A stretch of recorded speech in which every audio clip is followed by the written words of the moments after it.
अयोध्या, जहां राम मंदिर बनने के बाद से राजनीति की सबसे बड़ी लड़ाइयों में से एक देखने को मिल रही। इसी अयोध्या सीट से समाजवादी पार्टी ने 2027 विधानसभा चुनाव के लिए अपना चेहरा तय कर लिया है। स्वर्गीय जनेश्वर मिश्र उर्फ छोटे लोहिया की जयंती पर लखनऊ में हुए ब्राह्मण सम्मेलन के मंच से सपा अध्यक्ष अखिलेश यादव ने बड़ा ऐलान किया।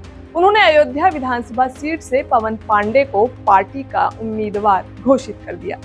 अखिलेश यादव ने दावा किया है कि इस बार अयोध्या सीट से पवन पांडे जीत दर्ज करने जा रहे हैं। इस वीडियो में हम जानेंगे कौन है पवन पांडे, जिन पर अखिलेश यादव ने भरोसा जताया। नमस्कार, आप देख रहे हैं RN TV नेशनल।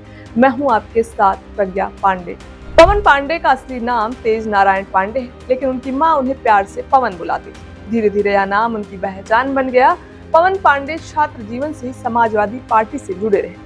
साल 1998 में उन्होंने लखनऊ विश्वविद्यालय से राजनीति की शुरुआत की।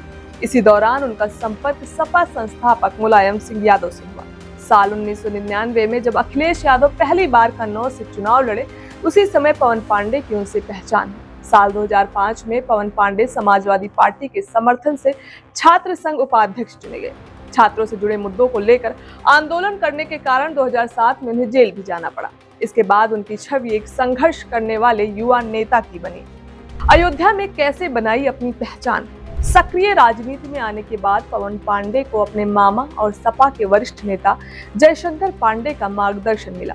जयशंकर पांडे सपा के शुरुआती नेताओं में शामिल रहे और 1989 में अयोध्या से विधायक भी रह चुके हैं। साल 2012 के विधानसभा चुनाव में समाजवादी पार्टी ने पवन पांडे को अयोध्या सीट से मैदान में उतारा। उस समय उनका मुकाबला बीजेपी के कद्दावर नेता लल्लू सिंह से था। अयोध्या सीट को बीजेपी का मजबूत गढ़ माना जाता था। लल्लू सिंह इस सीट से लगातार 5 चुनाव जीत चुके थे, लेकिन पवन पांडे ने बड़ा उलटफेर करते हुए उन्हें हरा दिया। इस जीत ने उन्हें पूरे प्रदेश की राजनीति में पहचान दिलाई। इसके बाद अखिलेश यादव सरकार में उन्हें मनोरंजन कर राज्य मंत्री बनाया गया।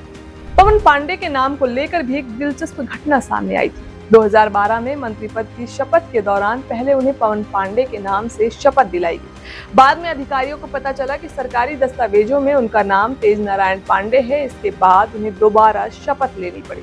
इस बार नाम था तेज नारायण पांडे उर्फ पवन पांडे।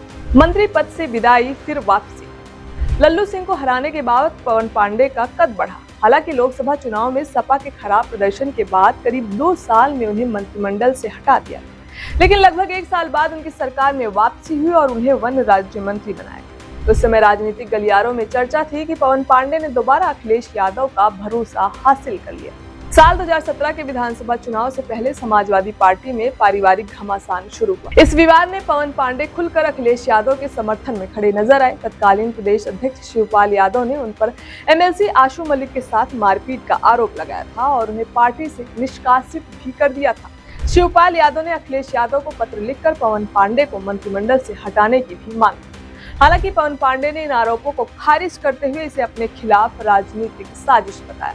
बाद में पार्टी की कमान अखिलेश यादव के हाथ में आने के बाद उनका निष्कासन रद्द हुआ और उन्हें फिर से अयोध्या से चुनाव लड़ाया गया। 2017 के विधानसभा चुनाव में बीजेपी के वेद प्रकाश गुप्ता ने पवन पांडे को हरा दिया। इसके बाद 2022 के चुनाव में भी पवन पांडे को हार का सामना करना पड़ा, लेकिन अयोध्या की राजनीति में उनकी सक्रियता बनी रही। हाल के दिनों में पवन पांडे राम मंदिर में चढ़ावे और ट्रस्ट से जुड़े मामलों को लेकर चर्चा में। जब समाजवादी पार्टी ने राम मंदिर चंदा चोरी का मामला उठाया, तो पार्टी की तरफ से इस मुद्दे को सबसे आक्रामक तरीके से उठाने वालों में पवन पांडे का नाम सामने आया।